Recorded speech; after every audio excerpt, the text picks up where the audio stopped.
함께 인사하도록 하겠습니다. 일어나도록 하겠습니다. 그리고 서로 인사하겠습니다. 한 주간 고생하셨습니다. 인사하겠습니다.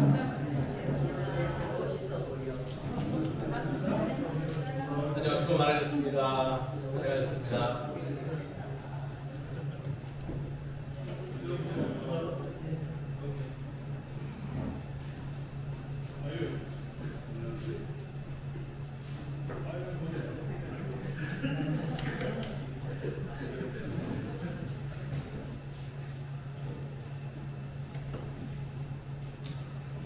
참 날씨가 덥습니다. 그리고 더우니 여러 가지 변수도 생기는 것 같습니다. 가장 기본적인 건강 잘 챙기시고요. 그리고 육체적인 건강 챙기는 만큼 우리의 내면의 건강도 잘 챙기시는 우리 모두가 되기를 간절히 소망합니다. 말씀 전하겠습니다. 최근 뉴스를 보고 있노라면 이런 마음이 듭니다. 우리나라에 우리가 살고 있는 이 창조 세계에 참 많은 일들이 벌어진다. 어찌 이런 일들이 벌어질까? 라고 생각되어집니다. 자연재해부터 정치적인 문제, 사회적인 문제, 관계에 대한 문제, 생명에 대한 문제, 참 여러 각도로 많은 일들이 벌어져서 우리의 마음들을 참 무겁게 하죠. 더군다나 요즘 저희를 괴롭히는 뉴스도 참 많이 있는 것 같습니다. 현 정부의 참으로 무질서한 대책들, 무능한 모습들, 이게 국가인가라는 소리가 그래서 여기저기 들려오는 것 같습니다. 그러나 굳이 설교의 시간에 정치적인 견해를 밝히고자 이런 얘기 드리는 거 결코 아닙니다. 좀 다른 부분에 대해서 이야기하고 싶습니다. 현 정부의 무능함에 대한 문제, 그 문제도 크겠지만은 다른 사태들과 연결하여 다른 주변의 일들하고 연결해지려 생각해 볼 때 마냥 지금의 정부만이 잘못되어졌다 말하기가 좀 부족하다라는 생각을 말하고 싶다라는 것입니다. 저는 지금 우리가 살아가는 시대 속에서의 가장 큰 문제는 한 국가의 정부의 문제요, 한 개인의 문제가 아니라 우리의 본질적인 의식의, 인식의 문제가 훼손됨이 가장 심각한 문제라고 생각되어집니다.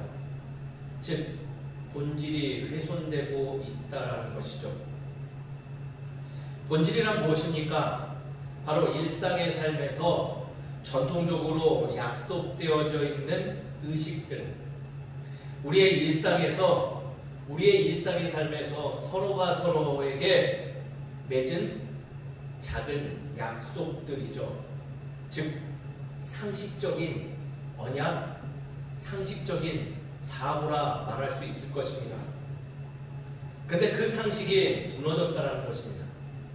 기본적으로 상식이 무너진 세상을 살아가는 것이 지금 우리의 시대의 문제점이며, 그러한 문제는 우리 주변 곳곳에 참 많이 산재되어 있는 것 같습니다. 생명에 대한 상식이 무너졌더니 여러 사람들이 타인의 생명을 존중하지 않습니다. 묻지마 살해, 또 내 아이의 살해, 또 내 부모의 살해, 참 듣기에 참 우리의 주변에 이런 일이 있을 수 있을까라는 생각의 문제들이 발생하죠. 관계의 상식도 무너진 것 같습니다. 스승과 제자, 부모와 자녀, 너와 나의 관계들이 무너져서 서로에게 무차별적인 유형의 여러 가지의 형태의 폭력이 난무하는 시대를 살아가고 있죠. 창조 세계에 대한 상식도 무너진 것 같습니다. 나 홀로 편하고자, 나 홀로 지금 당장 유익을 누리고자 무분별하게 이것저것 다 끌어다 사용하였더니 우리 후손들과 함께 나눴어야 될 이 창조 세계가 완전히 붕괴되어져서 이제는 정말 종말이 다가오는 거 아닌가라고 생각할 정도로 여기저기 문제투성이에 창조 세계를 발견할 수 있죠. 쉬운 표현으로 우리가 기본적으로 지켜야 할 것들을 지키지 아니하였더니 모든 부분에서 문제가 촉발되고 있다라는 거죠. 일찍이 사회학자 하버머스는요, 이러한 주장을 펼쳤습니다. 유럽 사회의 공적 삶을 너무 부러워하지 마십시오. 우리가 유토피아를 근거로 철저한 서로에 대한 또 세상에 대한 아름다운 관계를 맺으려고 노력했으나 우리의 관계망들은 완전히 무너졌습니다. 그 이유는 우리가 무능함, 우리가 지식의 저조함이 아니라 아주 기초적인 의식, 믿음, 사랑, 소망, 희망 등을 관가하였기 때문에 우리는 결국 우리가 추구하는 것을 이루지 못했습니다라고 이야기하였죠. 그래서 지금의 시대는요, 본질을 지키는 이들의 존재가 매우 갈급합니다. 언제부턴가 그래서인지 당연한 상식을 지키는 이들이 굉장히 위대해 보이기도 하고요, 뉴스에도 등장합니다. 내 옆에 생명을 잃어가는 이가 있으면 도와야 되는 것이 당연한 상식인데도 불구하고 도와주었다고 영웅이 됩니다. 굶고 있는 이에게 빵 한 조각 나누어주는 일은 지극히 당연한 일인데 나누어졌다고 성품이 좋은 일이라고 칭송받기도 하죠.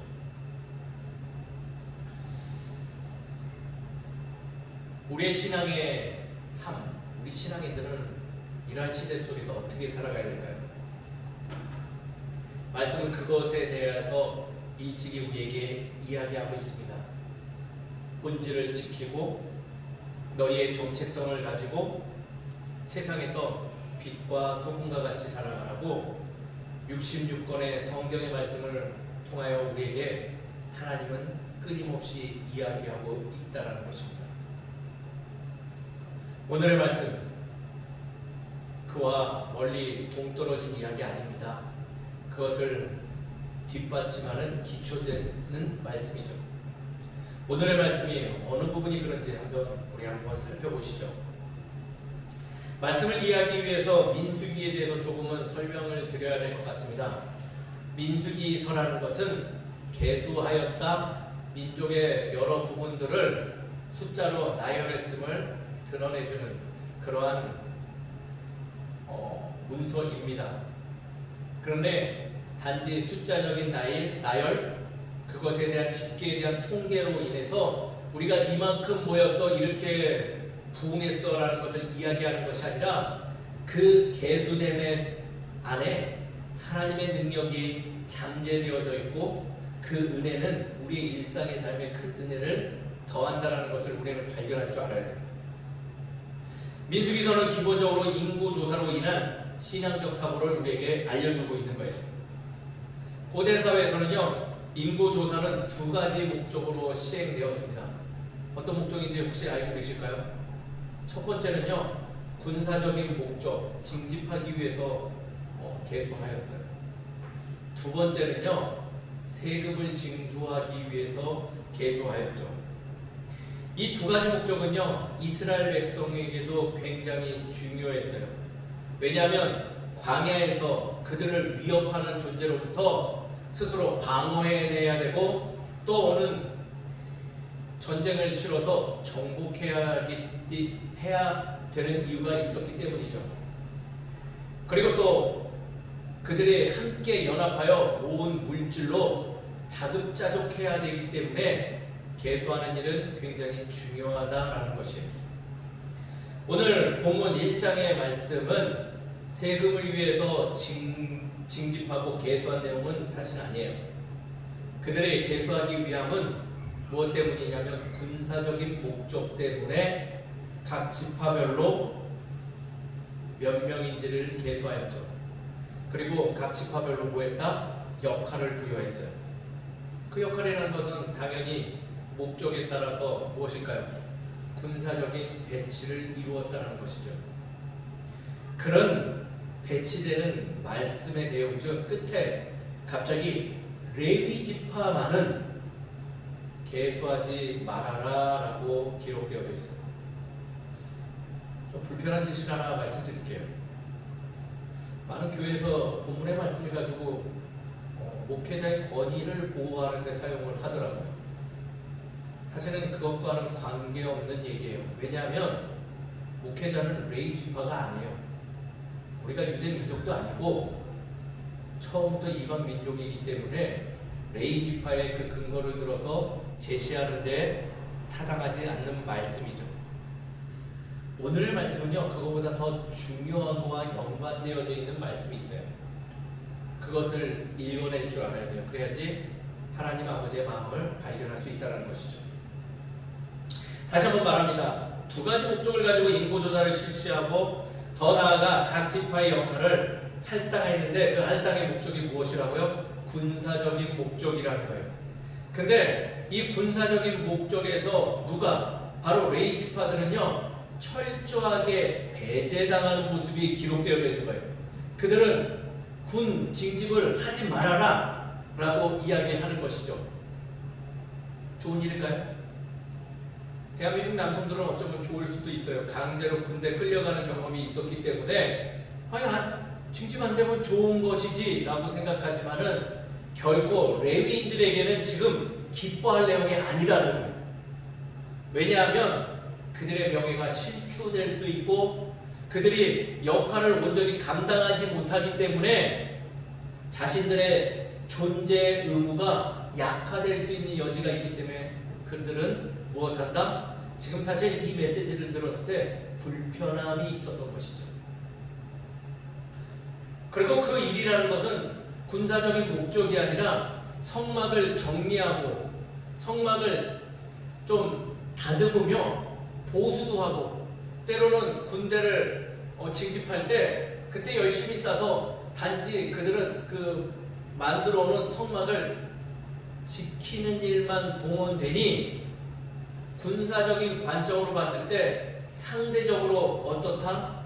매우 빈약한 인물을 지금 할당받았다는 거예요. 생각해보세요. 지금 내 옆에 친구는 지금 총도 받고 지금 전투복도 받고 아주 어떻게? 아주 폼나게 장비를 갖춰서 지금 전쟁을 우리 가족들을 우리 민족을 지키는 참 귀한 사명을 감당하는데 지금 이 레위 지파들은 뭐예요? 입도는 그대로. 그리고 어디만? 여기만. 그리고 마치 야 너는 나오지 마. 넌 이거나 지키고 있어 라는 대우를 받을 여지가 높다라는 거죠. 한마디로요, 레위 지파들이 지금 할당받은 영향은 매우 무엇하다? 약소하다라는 거예요. 그러나 이거는 어디까지나 철저한 인간의 눈으로 볼 때 약소해 보이지 결코 그들의 임무는 약소한 게 아니라는 거예요. 성막을 정리하고 수호하는 일은 생존과는 크게 연관되어 보이지 않지만은 또 더욱이 군사적인 목적, 전투에 있어서 필요한 군사의 역할은 아니지만은 성막을 지키는 일은 그 무엇보다도 중요한 일이고 앞으로도 중요한 일이 되기 때문이라는 거예요. 어떤 일? 그들의 정체성을 기억해내고 수호하는 내적 수호자로 지금 부름받았다는 거예요. 신학자들의 조사에 의하면요, 당시 이스라엘 백성들이 광야에 있을 때 그 토속 민족들이 어마어마하게 많았대요. 밝혀진 것만, 말씀에서 밝혀진 것만 해도 약 20여 개가 넘는데 당시에 약소 부족까지 합치면 100여 개가 넘는 것이죠. 이 말은 뭐냐면 그들과 어우러져 살아갈 때 얼마든지 이스라엘 백성들은 정신력들이 본질, 자신들의 정체성의 본질이 흔들리기 쉬운 요건 속에서 살아가고 있다는 거예요. 그것을 잘 알고 있던 여호와 하나님은 외적 전투와 더불어서 내적 전투의 수호자들을 세웠는데 그들이 누구나 바로 레위 지파였던 것이죠. 즉 너희들은 피를 흘리는 전투에 임할 수는 없겠지만은 너희 안에 각 사람의 모습들이 왜곡되고 훼손되어지고 변화될 것을 기억하면서 그것을 하찮게 여길 것이 아니라 그 본질을 지켜내는 특수부대로 임할 것을 지금 명하고 있다. 이스라엘 백성들은요, 가나안에 들어가서 정복전쟁을 하지만 우리가 잘 알다시피 그들은 하나님의 명령대로 완벽하게 원주민들을 내보내지 못했어요. 어쩔 수 없이 그들은 토속인들하고 같이 원주민들하고 살아갈 수밖에 없었죠. 거기서 하나님의 사람으로 살아간다는 것은 결코 쉬운 일이 아니에요. 그것을 처음부터 잘 알기 때문에 하나님은 그들에게 특별한 임무를 부여하며 지켜내는 것이 얼마나 중요한지를 알려주고 있는 것이죠. 놀랍게도요, 하나님의 이 권면은 딱 들어맞았어요. 점점 말씀 뒤로 갈수록요, 민수기를 지나 신명기를 지나 사사기에서부터 점점 그들의 정체성이 흔들려지는 모습을 발견하곤 하죠. 그리고 여지없이 완전히 무너졌을 때, 자신들이 하나님의 자녀임을 망각해버렸을 때 국가는 분열되어지고 사라지고 그들은 고통 속에 헤매일 수밖에 없었다는 거예요. 그래서 구약성서는 끊임없이 이스라엘 백성들의 반성적인 모습이 엿보여요. 우리가 창조 세계부터 우리가 국가 시대까지 참으로 교만했구나. 우리 안에 있는 본질에 대해서 수호해내지 못했구나. 우리가 참으로 안이하게 생각해서 결국 이러한 고통과 아픔을 우리 스스로 양산할 수밖에 없었구나라고 이야기합니다. 지금을 살아가는 우리들은 어떨까요? 저는 동일하다고 생각되죠. 여전히 우리 안에 하나님이 주신 귀한 것들을 지켜내는 사명감이 점점 퇴색해져 감이 엿보인다는 거예요. 혹시 보셨을까요? 요즘 한국 드라마가 세계적으로 위상이 높습니다. 그 중에 DP라는 영화가 있어요. 드라마죠. 군생활 소재로 나오는 건데 거기에서 시즌 2가 최근에 개봉되었는데 거기서 악당이 참 신분이 재밌어요. 군 고위급 간부인데 이 사람이 평상시에 뭐 하시는 줄 아세요? 교회 가서 예배 드려요. 직분은 안 나오지만 분명히 그의 행색으로 봐서는 장로님이신 것 같아요.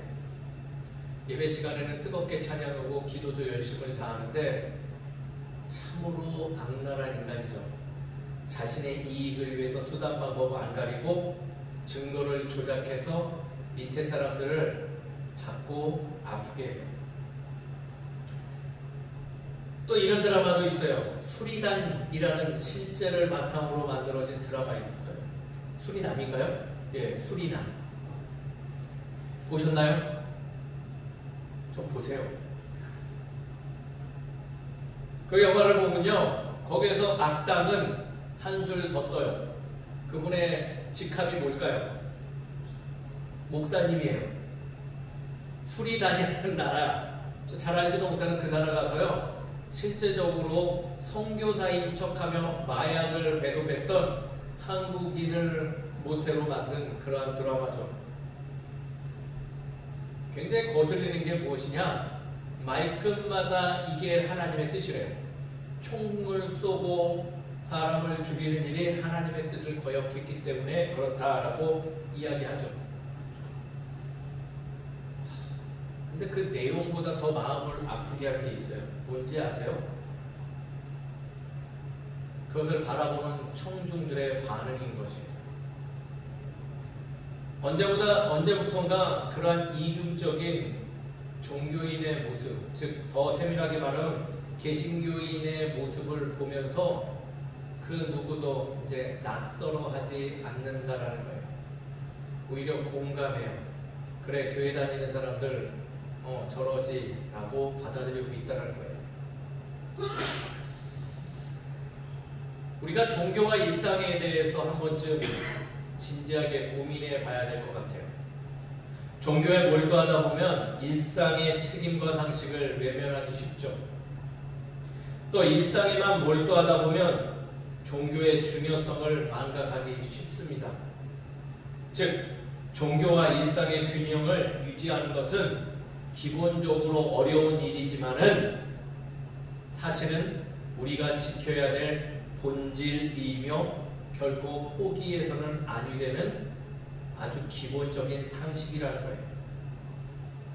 왜냐하면 이것을 지켜내지 못하면 우리도 지금 이 어두운 시대 속에서 와르르 무너지고 그리고 아쉽게 멍하니 바라보고 있노라면 결코 그 문제는 해결되지 아니하고 아픔으로 우리에게 다가오기 때문이죠. 종교와 일상을 완전히 분리해서 살아갈 수 있을까요? 어떻게 생각하세요? 그럴 수 없어요. 이스라엘 백성들이 그런 거죠. 그들은 하나님을 향한 신앙의 마음과 세상의 질서 속에서 레위인들의 역할로 인해서 끊임없이 자신들의 정체성, 즉 본질을 지켜냄으로 인해서 세상에서 빛과 소금 같은 존재로 살아갈 수 있었음을 우리는 발견할 수 있죠. 사실 오늘의 말씀을 통해서 우리는 분명히 깨달아야 돼요.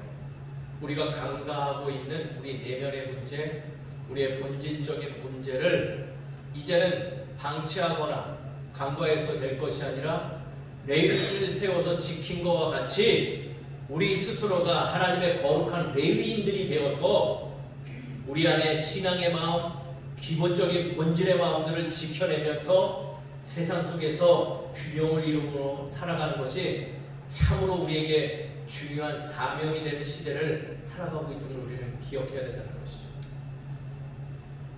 사랑하는 성도님 여러분, 말씀을 근거로 권면드리고 싶습니다. 어떤 직분자, 특히 목사 보고 레위인이라고 하지 마시고 스스로 레위인이 되셔서 주님께서 주신 신앙의 마음을 지켜내는 내적 수호자가 되시길 주의 이름으로 축원드립니다. 본질을 지켜야 돼요. 우리 안에 상식을 지켜내야 돼요. 그것이 결코 하찮지 않아요. 누군가가 말하기를 야, 뭐 그런 거를 가지고 달달달거리고 있냐? 뭐 하찮은 거. 아니 너는 뭐 그거 가지고 고집해 라고 말해도요, 우리는 그러한 조롱 속에서도 당당하게 말할 줄 알아야 돼요. 나는 그 무엇과도 주님의 마음을 바꾸지 않겠어. 왜냐하면 나는 그의 거룩한 자녀이기 때문에. 그렇다고 내가 세상에 나가서 종교적인 언어, 종교인으로만 살지 않겠어? 종교적인 의식을 가지고 하나님의 정체성을 가지고 내가 세상에서 바른 시민으로 살아가겠다라는 결단의 마음을 지켜가며 살아갈 때 우리의 삶에 놀라운 성령의 사건이 일어난다라는 것입니다. 그것을 증거하는 내용이 바로 이 말씀에 담겨져 있어요. 사랑하는 성도님 여러분, 레위인 되십시오. 그리고 맡겨진 사명이 얼마나 귀한 것인지를 기억하면서 종교와 일상 속에서 길을 잃고 방황하지 말고 그 사이에서 하나님의 거룩한 사람으로, 하나님의 거룩한 내적 수호자로 살아가는 우리 모두가 되기를 주의 이름으로 축원드립니다. 그렇다면 오늘의 말씀을 적용해요. 어떻게 살아가는 것이 합당할까요? 첫 번째는요, 작은 일에 충성할 줄 아는 삶의 자세를 소유해야 된다는 거예요. 어떤 일, 큰 일 아니에요. 특별한 일 아니에요. 작은 일에 충성할 줄 아는 우리 되어야 될 줄 믿습니다. 이 작은 일이라는 것은 무엇이냐? 나의 일상을 하나님께서 허락하신 줄 알고 감사할 줄 아는 삶을 살아가는 것이에요. 어떤 것? 바로 나의 일상, 내가 거부하고 싶고 내가 외면하고 싶은 나의 그 민낯의 일상들을 감사할 줄 알아야 된다. 다시 한번 말하지만 레위 지파의 일들은요, 군사적 관점으로 볼 때 정말 하찮은 일이에요. 아마 말씀에 기록되지 않았지만은 놀림당한 이들도 있었을 줄 압니다. 다 제사장은 아니잖아요. 하지만 그들이 맡은 임무 또한 신앙의 눈으로 바라볼 때 군사적인 역할이에요. 계수된 지파들 대부분 외부의 전투를 위해 사용한다면 그들은 바로 내부적인 전투를 임하는 것이죠. 하나님 거룩한 자녀됨이 담겨있는 민족의 정체성을 지켜내는 전투에서 그들은 빠질 수 없는 존재라는 것이죠. 사랑하는 성도 여러분, 우리는요 하나님께 부여받은 일상이라는 참으로 중요한 사명이 있습니다. 내게 주어진 거 탐탁지 않아도요, 그것이 나에게 가장 합당한 것이며 하나님께서 허락하신 귀한 사명의 일임을 말씀을 통해서 우리는 깨달아야 돼요. 예수님도 말씀하셨잖아요. 어째 아버지가 떡을 달라고 하면 돌을 줄 것이고 생선을 달라고 하면 뱀을 줄 것 같냐? 라고 말씀해 주셨잖아요. 내게 가장 합당한 것입니다. 그 합당한 것을 가지고 불평불만 또는 반대로 야, 왜 저거밖에 안 되라고 할 것이 아니라 우리는 감사할 줄 아는 마음을 가져야 된다는 거죠. 그런 의미로 볼 때 우리 교회의 모든 지체들은요, 한 분 한 분 다 존귀하고 존경받고 사랑받기 합당한 일들을 감당하고 있다는 거예요. 교회에서 가장 충성되고 대접받아야 될 인물 목사라고 생각하세요? 이런 생각 거부하세요. 동의하지 마세요. 우리 모두 동일하게 충성된 자이며 참으로 필요한 존재들이에요. 기도의 용사가 없으면 어찌 교회의 정신이 지켜질 수 있겠습니까? 주방에 봉사자들이 없으면 어찌 우리의 배고픔을 해결할 수 있겠습니까? 설교 듣는 청중이 없으면 목사가 아무리 뛰어나도 설교하는 의미가 무엇이 있겠습니까? 말하는 자, 듣는 자, 행하는 자, 그것을 누리는 자 모두 다 합당한 일에 충성되어야 될 줄 믿습니다.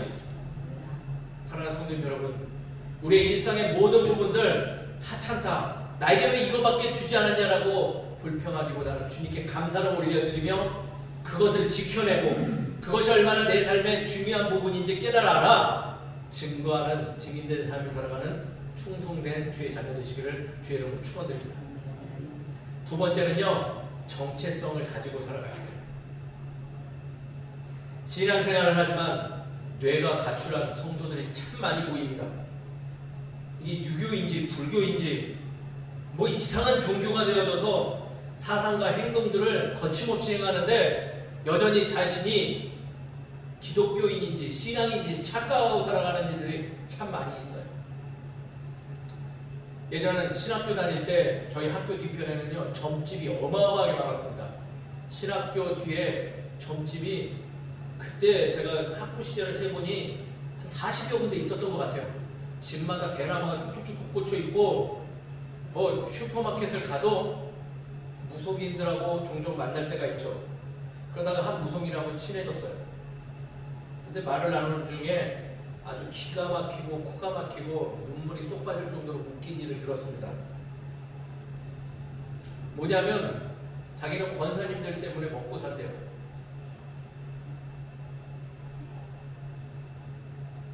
그래서 그분들에게 너무 감사한 마음이 있어서 이 무속인이 매년 찾아오시는 그 권사님에게 이런 말을 전한다는 거예요.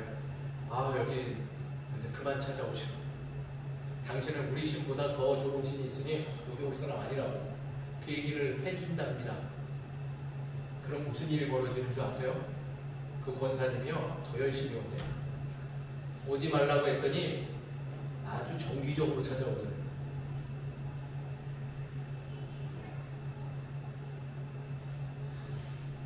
참 웃음밖에 안 나오는 일이었어요. 근데 이게 웃을 일이 아니잖아요. 우리 한국교회 권사님, 집사님들 새해만 되면요 점집 가시는 거 다 아세요? 정말 많습니다. 점집 못 가면요 인터넷이나 신문을 보면서 오늘의 그 뭐죠? 오늘의 운세 보시면서 맹신하시고 가세요. 도대체 그분에게 신앙의 정체성이 있는지 묻고 싶습니다. 물론 재미로 본다 하니 10분 받아들일 수 있어요. 그러나 그 작은 정 하나가 결국은 붕괴를 일으키는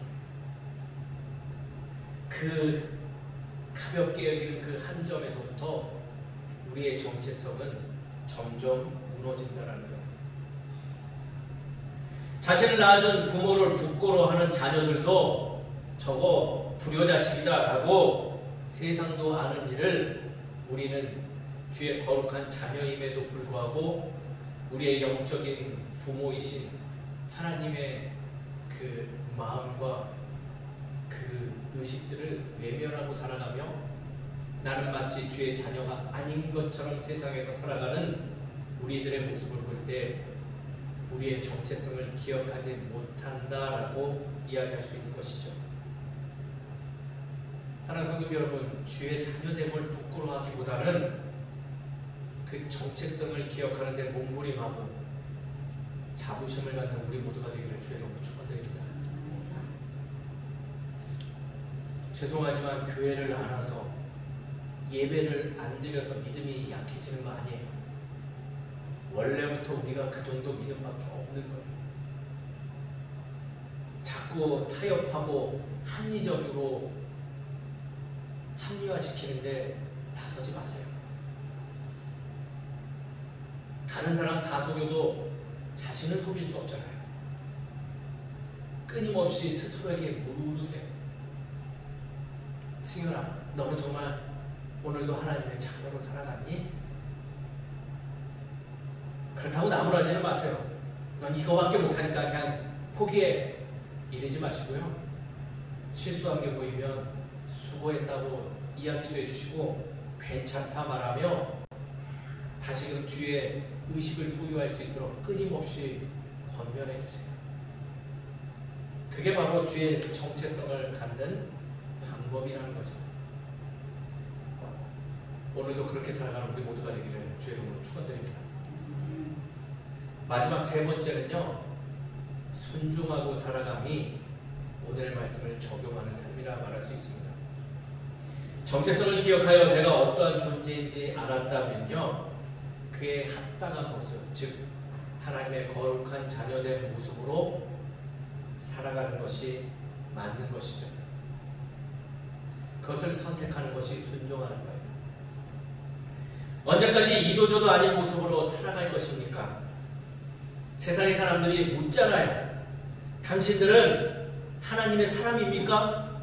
정녕 당신들이 정녕 하나님의 자녀인가요? 그 물음에 대답하기 위해서 주의 말씀에 순종하는 우리 되기를 주의 이름으로 축원드립니다. 대체할 수 없는 것을 대체하려고 할 때 이단이 되는 거예요. 주의 자녀된 모습으로 살아감에 있어서 주 하나님 아버지가 아닌 다른 것을 대체하며 살아가려고 하는 우리들의 모습은요, 이단의 모습이 되는 거예요. 아무리 우리가 선한 일 많이 해도 주의 말씀보다, 주의 말씀에 순종하는 것보다 결코 귀하지 않아요. 봉사 많이 하는 게 주의 말씀에 순종하는 것보다 더욱 존귀하지 않아요. 사랑하는 성도 여러분, 주의 말씀을 순종함으로 주의 자녀된 신분을 기억해내는 우리 모두가 되기를 주의 이름으로 축원드립니다. 말씀을 정리하죠. 레위지파의 별도 편성은요, 결코 특권을 허락하기 위함이 아닙니다. 그들에게 부여할 민족을 위해서 부여한 합당한 임무며 상식적인 사명이에요. 레위지파도 다른 지파하고 동일하게 중요한 사명을 감당하고 있음을 기억하면서 이 시대 속에서 살아가는 우리 신앙인들이 내가 바로 그 레위지파임을 기억하면서 우리 안의 본질들, 우리 세상이 지켜야 될 상식들을 수호해 가며 살아가는 우리 모두가 되기를 주의 이름으로 축원드립니다. 바로 이것이 하나님이 우리에게 바라는 모습이며 성령의 사건임을 인정하며 살아가는 거룩한 주의 백성 되시기를 간절히 축원드립니다. 기도하겠습니다. 고맙고 감사하신 하나님, 참 감사합니다. 레위지파들을 별도로 편성함으로 인해 그들의 내면의 본질을 지키게 하시고 이스라엘 백성들의 상식이 어그러지지 아니하도록 수호해 주심을 감사드리며 그 모습을 이 시대를 살아가는 우리들에게도 알려주심을 참으로 주께 감사를 드립니다. 하나님, 참 세상이 상식이 무너지고 본질이 훼손되어져서 좌우로 흔들립니다.